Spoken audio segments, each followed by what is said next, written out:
chaque année, le pays se souvient du génocide rwandais de 1994.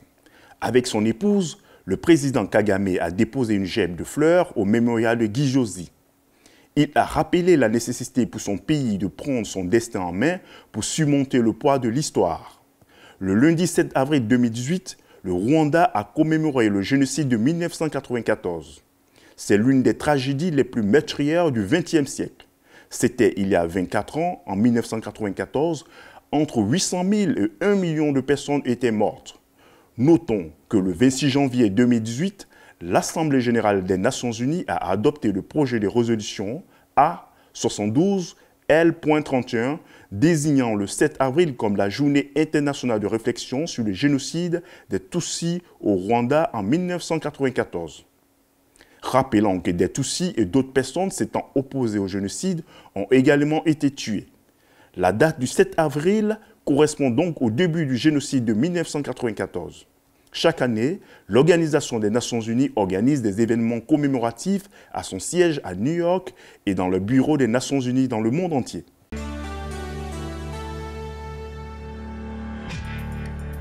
Le Forum African Dream 2018 s'est tenu du 6 au 7 avril 2018 à Paris. Cette rencontre était centrée sur les sujets suivants. Les opportunités de synergie entre les entreprises africaines. Comment favoriser l'attractivité de l'Afrique pour les investisseurs. Les opportunités de business pour les entreprises françaises en Afrique. Les opportunités de synergie avec les entrepreneurs de la diaspora présents en France ou qui sont retournés sur le continent. African Dream a été initié par des PME africaines en partenariat avec Business France pour proposer un cadre innovant et pragmatique de rencontres annuelles à Paris entre les milieux d'affaires ouest-africains et français. Il s'agit d'un rendez-vous économique de networking et de partage d'expériences. C'est aussi un espace de promotion des opportunités d'affaires en France et dans la sous-région ouest-africaine. C'est un forum qui rassemble tous les talents de la diaspora. Ce n'est pas une initiative isolée.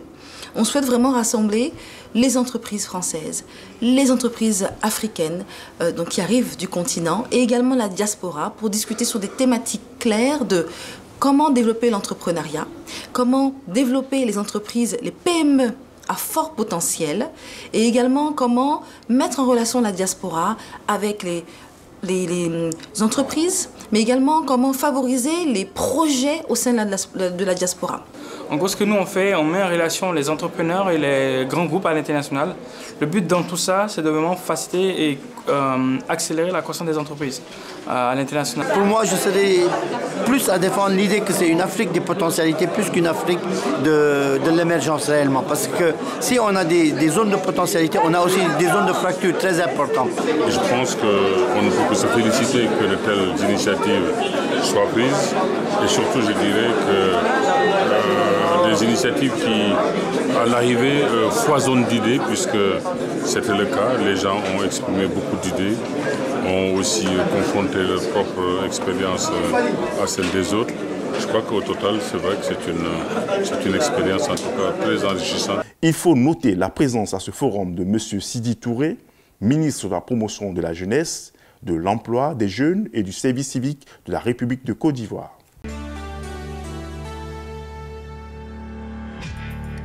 Un avion de l'armée de l'air algérienne s'est écrasé mercredi 12 avril à l'aéroport de Boufarik, près d'Alger.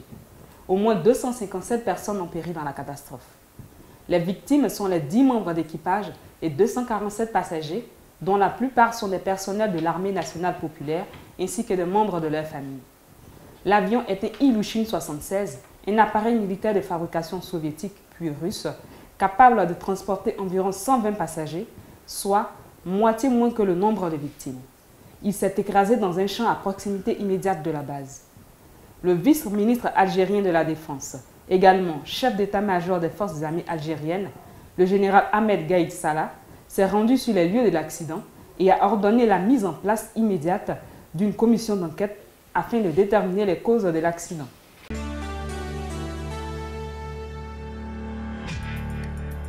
Le bras de fer entre la SNCF et le gouvernement français continue. La seconde partie et quatrième jour de la grève a pris fin le mardi 10 avril 2018.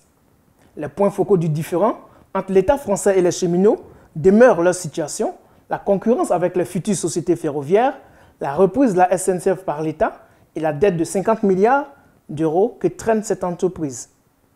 Une dette dont l'État voulait annoncer la reprise en main à la fin du quinquennat du président Emmanuel Macron. Mais en raison de la situation qui prévaut, il devait le faire bien avant. Malgré la grève, l'examen de la réforme de la SNCF a débuté à l'Assemblée nationale depuis le 9 avril 2018 et prendra fin le 17 du même mois.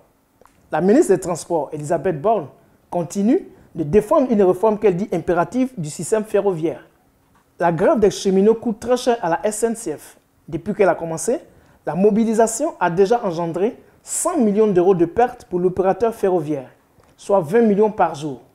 Les cheminots se remobilisent pour envahir à nouveau les rues de Paris les vendredis 13 et samedi 14 avril 2018. Les syndicats veulent même prolonger la grève au-delà du mois de juin.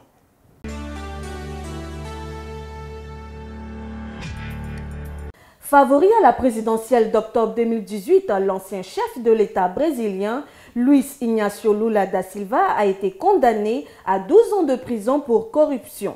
Il a commencé dans la nuit de samedi à dimanche 8 avril 2018 à purger une lourde peine de prison pour corruption au thème de plusieurs jours mouvementés qui marquent la chute de cette figure de la gauche brésilienne. Selon la presse brésilienne, l'homme de 72 ans est arrivé à bord d'un hélicoptère sur le toit du siège de la police fédérale de Curitiba, capitale de la lutte anticorruption.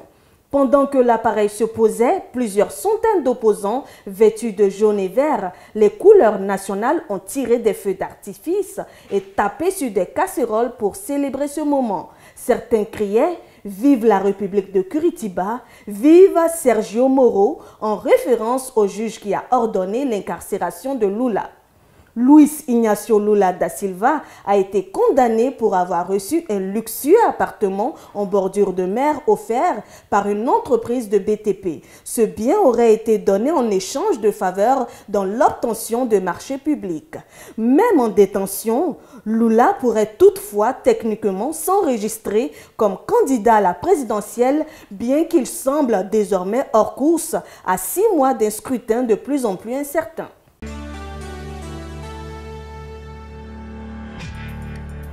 Iulia Skripal, la fille de l'ex-agent double russe Sergei Skripal, est sortie d'hôpital après l'empoisonnement dont elle avait été l'objet, avec son père par un agent énervant. C'était le 4 mars 2018 à Salisbury en Angleterre.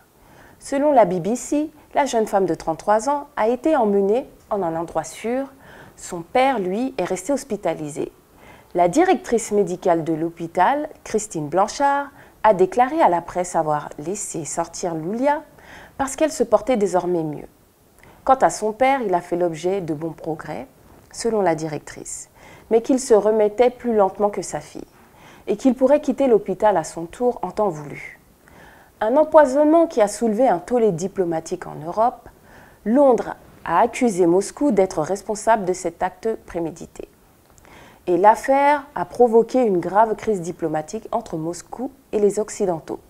Une affaire qui s'est matérialisée par l'une des plus importantes vagues d'expulsions croisées de diplomates de l'histoire en Europe.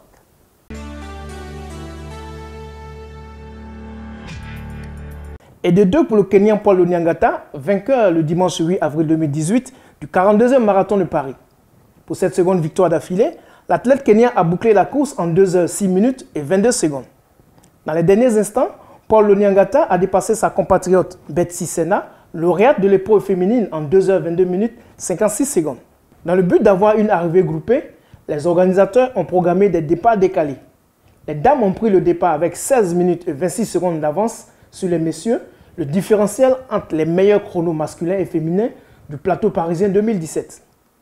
Les 3 premiers lauréats de ce marathon gagnent respectivement 50 000, 30 000 et 20 000 euros chacun. Comme chaque année, ce marathon a drainé du monde dans la capitale française. Les 57 000 participants ont parcouru une distance totale de 42 km 195 pour cette 42e édition du Marathon de Paris.